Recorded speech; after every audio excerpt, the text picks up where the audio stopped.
Hello everyone, I'm Matt Mitrich, the alternate historian, and welcome to my 3,000 subscriber Q&A. I am not on any kind of script, so my apologies if I say ahs and ahs and all that kind of stuff. I'm trying to make this as honest as possible, although I did do, when I was picking out the questions I was going to answer, I did put, some notes and everything like that, just so I'm not like, spending a lot of time just trying to think of something. Also because so close to St. Patrick's Day, I'm finishing off all the Green River I have in my house. Oh, that tastes so good. Yes. A couple of announcements before we get into the questions. First off, like I mentioned in the original 3,000 subscriber Q&A video, this will be my last Q&A until I get to 5,000 subscribers, not 3,000 subscribers. And that's because the intervals between these Q&As are happening a little too soon, which is both a great thing, but at the same time, and I want to make these things a little special. So if they come up too often, and sort of loses that. So I won't be doing a Q&A for 4,000 subscribers, but I will be doing one for 5,000 subscribers. The next piece of business I want to get to is I have some special announcements to make at the end of the video. I don't know why I'm pointing. So please stay tuned for that if you're a big fan of the channel and want to know what the future is going to be like. Oh, that's some good Green River. Alright, let's do this. First question. Who is your favorite figure from pre-modern European history and why? Pre-modern being before World War I. And that was by T-Bone6272001.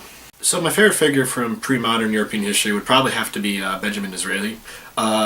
Mostly because, he was the Prime Minister of Britain during some of the once when the British Empire was at its height, and you could give him some credit for helping reach that point. Additionally, he was an alternate historian. He did write one of the earliest works of alternate history. I've completely forgot the name for some reason. So obviously my note-taking was not that great, or else I would have had it on there. But yeah, I would say he's probably one of my most favorite figures. In fact, I'm really enjoying the show Victoria on PBS, and I'm hoping that they eventually do get to the point where he shows up in the history. But it looks like they're focusing more on the younger Victoria. But I have no idea where the show's going. The show might go on several years and deeper into Queen Victoria's history. So hopefully he shows up, and it'll probably be really cool to see the guy. And plus, he was a figure in one of my favorite alternate histories, The Peshawar Lancers by S.M. Stirling, which, interestingly enough, is a segue to my next question. In your opinion, who is the best alternate history writer? John Barry. John, that's a very difficult question. You might as well ask me what my favorite alternate history is, or my favorite movie, or something like that. I mean, I have a ton of favorites, all for specific reasons, but if I had to really pick one, I guess I would have to pick S.M. Stirling, because I just love his world building. I mean, people can argue all they want about how plausible it is, but you can't deny how interesting it is. He puts a lot of detail into it. He goes into stuff that most writers just ignore. He talks about food and clothing and dancing, and it's like painting a picture when he does his world building, and I really love it. And so I guess if I had to pick one, I'd pick him as my favorite alternate history writer. Next question. Who are some of your favorite generals throughout history and why? Patrick Weber. Well, Pat, I don't really follow generals. I wrote it down here too. My favorite quote from Yoda is, "Wars not make one great." And that's kind of like my that's kind of my philosophy. Because I think sometimes people make too big of a deal of generals and people who win battles and things like that. It doesn't mean they shouldn't be studied or recorded in history, but there's so many other people who are doing things throughout history, right now, creating history, and I don't think just the people who fight battles are the ones we really should be focusing on. That said, if I had to pick one, it'd probably be George Marshall from World War II era, mostly because I don't think he gets enough credit for winning the war. He was responsible for, organizing the war effort, for making sure troops and materials got from point A to point B so that they could be used to win said battles. And he was a genius when it came to that kind of stuff. Logistics is such an important part of warfare, and most people just ignore it for the flashier moments of battles, for the MacArthurs and the Pattons. Again, I'm not saying that they were bad generals, but I'm saying that they had really good marketing departments that kind of outshine generals like Marshall, who were doing more important things for the war effort.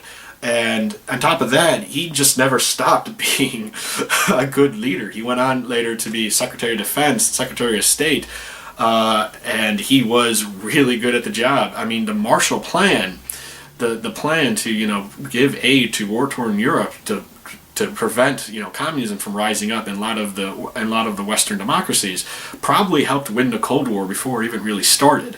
Marshall didn't really have a good marketing budget for whatever reason, and so people kind of forget about him. But he's definitely, in terms of like generals, if I had to pick someone who was a really good leader, it would be him. He was really good at his job, and it wasn't about always fighting battles. It was about just winning wars, and that's, I think, more important than a lot of other generals. So, moving on. What are your favorite almost states? That is, territories, countries that could have joined the U.S., i.e. Sicily or the Yucatan. And this question was by Daniel Bickford. That's a difficult one because, you know, first off, kudos to picking Sicily, because there was actually a short-lived state movement there. Oh, that's a good Great River. And a lot of people don't know that, and I always thought it was a little bit of interesting bit of history, and it would have been interesting to see Sicily be the 51st state. But honestly, as much as I would like to pick Sicily, my kind of almost state would have to be actually Washington, D.C. You know, I visited that city a few years back with Elena, and I loved it there. It was just a great town, a lot of amazing people, a lot of just an awesome place, and I got to learn a little bit about the issues they face sometimes. You know, how they don't really have that much, you know, control over their own local affairs, because at any moment some congressman from Arkansas would say, no, I don't like that, and get rid of it, and then that said congressman goes home. And I understand how painful that can be sometimes, just to have like that lack of representation. You know, a lot of people in D.C. who are pushing to become a state, you know, make a lot of parallels to the pre-American Revolution 13 colonies about, you know, taxation, representation, and yeah, that's kind of true. Washington, D.C. doesn't compared to a lot of other parts of the country, has very little control over their own affairs. God, Puerto Rico has probably more control over their own affairs than D.C. And I just don't agree with it, I think. And if becoming a state is what's needed to do it so that the people can at least have some autonomy, then that's great. I mean, Washington, D.C. is a major city, and I don't think that many people should just allow themselves to be vetoed by the Congress all the time. And again, people can point to what's in the Constitution, yada, but the Constitution, in my opinion, is always meant to be a flexible document. That's why we can amend it. And that's not saying that we have to upend everything in it, but I'm just simply saying this obviously isn't working. We should address it. And if the best solution is statehood, great. If there's another solution, I would love to hear it. But I don't remember how many people are in Washington, D.C. I believe it's more than 1 million, or some running around there. That's a lot of people to have this issue that's just sort of being ignored. So yeah, if I had to pick someone I would like to see as a state, I would definitely have to be Washington, D.C. What do you think is the most interesting point of divergence for AH? And this question was by James A. Clowder. And I apologize ahead of time if I'm mispronouncing anybody's name. As we all know, I don't say words good. My most interesting point of divergence for me would probably be the alternate space race, just because I've always feel a little disappointed that we sort of stopped at the moon. You know, although I'm an alternate history fan, I'm also a sci-fi fan. You guys have probably seen some of my bookshelf. You've probably seen, you know, some more traditional science fiction stories. I can't tell completely. But, so I've always loved the idea of because I've always wanted to be an astronaut. I even went to space camp as a kid. I've watched Star Wars so many times I can quote it verbatim, and that's completely ridiculous. It doesn't even follow science. But the thing is, I always feel like this great regret from history that we just sort of stopped.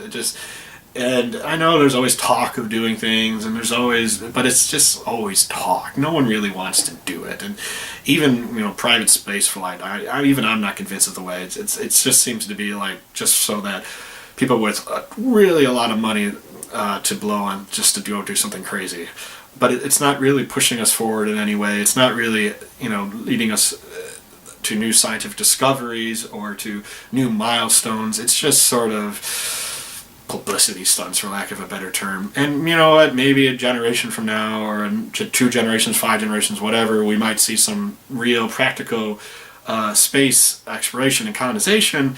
But right now, we're not. And the sad thing is, it didn't have to be this way. There was a lot of proposals on the table and a lot of technology that was tested and shown that it could work and could lead to, you know, better technology and faster ships that could have taken us to so many different parts of our solar system, and ideas for bases on the moon and Mars and mining asteroids. All this stuff is this, what seems like science fiction now, was being tested and debated and proven it is possible decades ago, back before we even had smartphones or anything like that. Back when, you know, and so it's like these ideas were there, but they got just brushed aside because of, oh, well, we gotta save money on the budget, rah, rah, rah. But it's like, but they lost so much potential to create a better world, to create a just a sense of frontier, that which I think we're sorely missing in today's society. And so, yeah, I loved reading stories that started to tackle that idea. And it's kind of one of the reasons why I subscribe to Vintage Space on YouTube. If you guys if you guys haven't heard of it, go check it out. It's a really good show. The host Amy does, you know, a lot of great stuff. We're talking about a lot of these programs, some of them which obviously are actual historical things that were created, and other things were just stuff that was never really, kind of almost alterations themselves. There were ideas that never saw fruition because either of budget cuts or because of, you know, there was an accident. People just got cold feet about, you know, doing more things. But it has a lot of interesting ideas, and it's something I've always liked, that sort of point of divergences in the space race, because I feel like we could be in such a more advanced society, a society that's gone further than ever, but we seem to have stopped because we're cheap. Next question. Have you ever studied a second language, or at least considered doing it? Oh, I should have mentioned the whole I'm bad at saying words here. Kid Joe Ertzwag. Sorry, man. I apologize for not being able to pronounce your name right. I probably should have asked you how to pronounce it before I went and did this video. To answer the question, I studied Spanish in high school about 2 years, but I was really bad at it. Barely managed to keep a C in both years, and my school required only 2 years, so once I did those 2 years, I said, nope, done. But it's always been sort of another regret of my own personal regret that I didn't learn languages more, because I just feel it'd be really interesting to be able to talk to people or to read things in different languages, because I feel like sometimes things get lost in translation. I would love to learn languages. I know it's probably not that hard, and maybe, you know, my high school experience shouldn't, you know, I don't know, shouldn't color my thoughts about me being bad at learning languages. I mean, I always would have loved to learn some Serbian. My last name is Mitrovic, and that is a Serbian last name, and it's part of my culture, so I would love to learn a little bit more Serbian. I've always wanted to learn Latin. I know it's a dead language, but, you know, there's a lot of great works of philosophy and poetry and theater and in Latin, and it would be interesting, I think, just to learn about it. I mean, one of my law school professors actually made fun of me because I went to a Catholic school and never learned Latin. Well, no offense, the schools didn't teach it, so what do you want me to do? Actually, that's not true. My high school did teach Latin, but for whatever reason, I didn't take it. I took Spanish because I thought that'd be more practical, but whatever. I probably should have taken Latin. I'm not sure if it would have helped me in law school, but I probably would have found it a lot more interesting. What's your thoughts on alternate histories featuring prehistoric mythical creatures? And this was by Cliffhanger Studios. Well, Cliff, I'm okay with them. I mean, it's essentially just, you know, ASB, alien space bat stories, and that's fine. That's some of my favorite stories, are ones that go crazy and introduce, you know, fantastical or even prehistoric creatures. Good example is Harry Harrison's West of Eden, which involves dinosaurs never going extinct, and eventually there's some species of dinosaurs evolve and become an intelligent being, and they end up competing with these human-esque. They're not humans in the way we are humans. Their evolution was a little different. They evolved from like apes that were indigenous to the Americas. So although they for all practical purposes are humans, they're not technically. So it's a very interesting story. It's a little like, the writing is a little dated. It's definitely a lot of it does a lot more tell than show, but it's still just I just think he just went. He had a lot of. I can tell he had a lot of fun writing this, and he went into a lot of like interesting ideas. And I definitely would check it out if you like those kind of stories. But I love alien spaceman stories. I mean, some people I know are more they take their they want the alternate history as possible, and then sort of dismiss those stories. But I think they're missing out on how awesome alternate history can be, especially when people are like, let's just have some fun. Let's not worry. Let's not be constrained by plausibility. My next question is, what I love about AH is that whenever I work on a project as a side effect, I always gain historical and cultural knowledge on the country that the AH targets. Which AH book project idea do you feel enriched you the most? And that's by Soaring Avon. That's a difficult question. You know, I even have in my notes that it was a difficult question. You're right, though, is that I think a common event that alternate stories experience is this: when they read an alternate history, they always want to know how much of this has been changed and how much of it is real. I should probably rephrase it: how much of it is artificial and how much of it is real. And you know, you end up almost, if you're a good alternate historian, you end up researching things. You end up trying to learn a little bit more about the history that the book is set in, or the story is set in, or the map is set in, or whatever. And yeah, I pretty much have done that for almost every single book I read. You learn a little bit more, and I can't say specifically if there's a specific work of alternate history that's done that more than others, because they all do that. You know, it's one of the great things about alternate history is that it is a fine tool for teaching history, because at least it makes you go out and learn a little bit about what you're reading, learn a little bit more about what the author changed. And sometimes, like, you'll run into characters who you thought were fictional creations of the author themselves and realize, oh, wait, this was an actual historical person who lived and didn't have as great of a life as they did in the changed history. Yeah, it's a really fun experience. That's what makes alternate history really fun for me. It's just that learning opportunities, and I really wish I could just pick one, but no, they all do that. So it'd be they all do that, and yeah. All right, next question. Could the domination of the Draca, 1950, successfully launch an invasion of Oceania from 1984? Xavier Ford. Well, I'm assuming Oceania is from 1984 too, circa. This was a difficult one. I thought a lot about it, and I still think I would say yes. I think that not only would they, but they would win.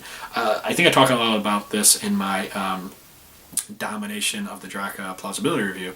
Did I say Draca or Draca? Draca plausibility review. So I'm saying it wrong. You know, the Draca I think they would win because they want to win.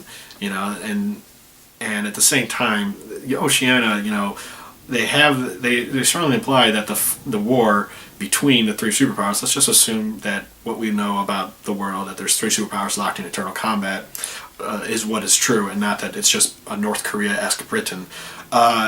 They seem to be fighting the war more out of just as a way to stay in power. It's just another thing they do to maintain power, which doesn't really help when you're fighting against someone who doesn't want to maintain power, they want to win. Granted, at the end of 1984, it seems implied that something went wrong, and now the war is shifting into Oceania's favor. That someone decided to, broke the pact to just keep fighting. They keep the war going on forever, and now it's trying to fight. But they're just so the narrator in there is just so unreliable. It's hard. We can debate forever about whether that's true or not.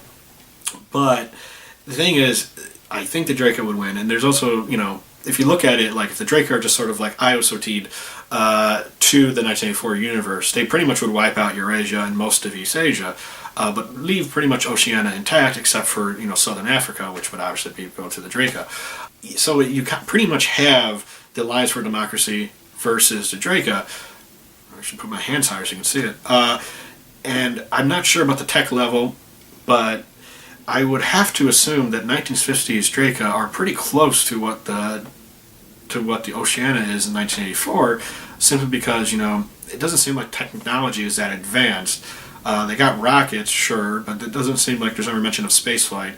They got nuclear weapons. I think it's strongly implied they have that. They even have other weapons too, weapons of mass destruction, that is. They have giant battleships, but not much talk about aircraft carriers, unless that's really what the floating fortresses are, just giant battleship aircraft carriers, whatever.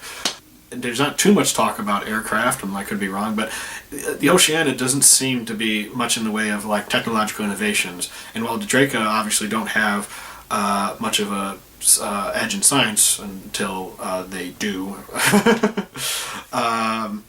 I still think the Draca would win because they are set out to conquer, and they'll do it, or they'll destroy the world if they don't.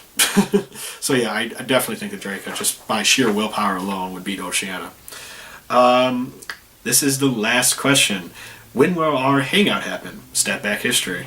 That's another great channel, guys. You should definitely check out them. But hey, buddy, you tell me. Shoot me an email, and we'll hang out. I would love to. Just, I pretty much work, most of the week, but I have free times in the evening and the weekend. So yeah, just email me, and we'll work something out. All right, that's all of my questions. If I didn't ask one of your questions, sorry. It's probably either because it was something I usually reserve for Patreon sponsors, or it's already been asked to me before in the last Q&A, or you just asked too many questions and I only picked the one I wanted to answer. So I promised to make a couple announcements before I end the video. So if you stuck through this, thank you. You're one of my super fans. Oh, I love Green River. Okay, first up, in case you haven't been following me on some of my personal social media accounts, Elena's pregnant. I know we've talked about adoption, and we're still adopting because we've gone too far in the process, paid too much money to stop doing it, but this is a little of a surprise, and the baby is due in July. So my schedule may change with videos, which I'll get into more in my second announcement. But thank you for everyone who has shown us any kind of support as we've been on our adoption journey. We're still going to do it, but we have a child coming, and so we got to take care of that first before we continue on the adoption journey. So we do know it's a girl. Her name is going to be Stefania Joy. So I'm really excited. My second announcement. This is more channel specific. I've been thinking a little bit more about how I schedule videos. I've always sort of try to decide what kind of videos I'm going to do by seeing what seems to be popular, what people are viewing, which are my more popular videos, so that I can people seem to really like plausibility reviews, so I got to do more plausibility reviews, or people really like these what if questions, well, I got to do more what ifs, and that process hasn't been working for me. For one thing, because I find myself over scheduling my calendar, despite the fact that I don't feel that'll give me a lot of flexibility for things that might come up. At the same time, I want to reach a more mainstream audience. I love alternate history, and I want to teach people alternate history more, but I need this is a difficult way to describe this. I need to find a way to get people to come see the channel, and one of the ways I think to do that is to sort of highlight alternate histories from existing franchises, because something I've noticed that I really haven't touched on a lot is that any kind of popular franchise has been any popular franchise that's been around long enough has alternate histories about their characters. You see it especially in comic books. You have the DC Elseworlds, you got the Marvel What If, and that's incredibly popular. But you also have a lot of other franchises that you wouldn't think have alternate histories. Star Trek has their mirror universe, but they also have other books set in different timelines for their characters. Power Rangers, apparently the current Power Rangers comic book series is dealing with an alternate timeline where the Green Ranger is still evil. And even Transformers has an alternate history versions of their characters, and these are mostly in comic form. But I feel especially with a lot of popular franchises having movies coming out and new TV shows coming out, it might be good to sort of spend some time highlighting these things. And I think it'd be great because it'll help reach out to a larger audience, so that once we got them, we can talk about some from what their point of view, at least some of the more obscure alternate histories that you see behind you. Again, that doesn't mean I'm going to change too much. I'm still going to be doing Patreon review videos if you become one of my Patreon supporters, and I'll still be doing a lot of my other popular series. But I'm going to want to showcase some stuff that people sort of dismiss as alternate history, but this might be, for a lot of other people, this might be a way to bring them into the genre, because this is what they're seeing, because they watch a lot of these popular franchises, and then they end up seeing these, and it'll be a good way to show them, hey, I'm glad you enjoyed this.